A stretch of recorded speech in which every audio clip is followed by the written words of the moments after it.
चमचमीत खमंग रेसिपीसाठी रुचकर मेजवानीला सबस्क्राईब करा आणि बेल आयकॉनवर क्लिक करा.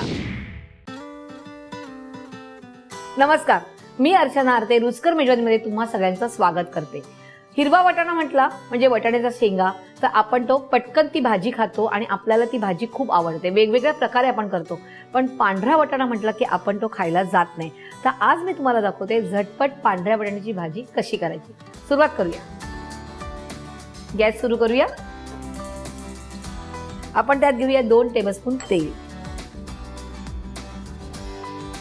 तेल गरम झालेलं आहे. आता आपण हा ठेचलेला लसूण टाकूया. याच्यात आपण इकडे घेतले 7 ते 8 पाकळ्या, थोडीशी कोथिंबीर, एक बारीक चिरलेला कांदा आणि आता हे मिक्स करून घ्यायचंय. कांदा थोडासा मऊ होऊन द्यायचंय.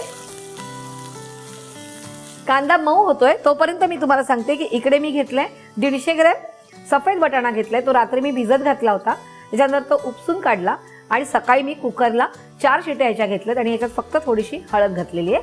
आता आपण हा जो वाटाणा आहे तो ह्या आपण कांद्यात घालूया.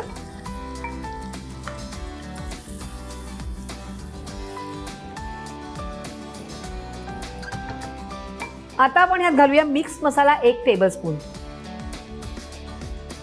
1 टेबलस्पून धणा जिरा पावडर, 2 टेबलस्पून चिंचेचा कोळ,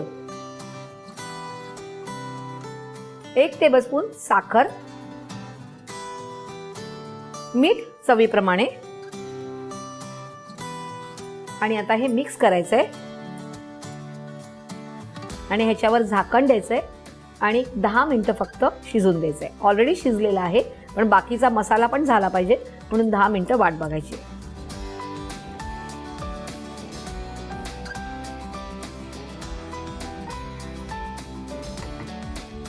झाकण द्यायचं आणि 5 मिनिटं वाट बघायची. बघूया झालंय का.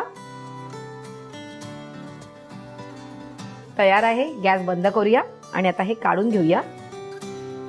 कोथिंबीर घालूया थोडीशी.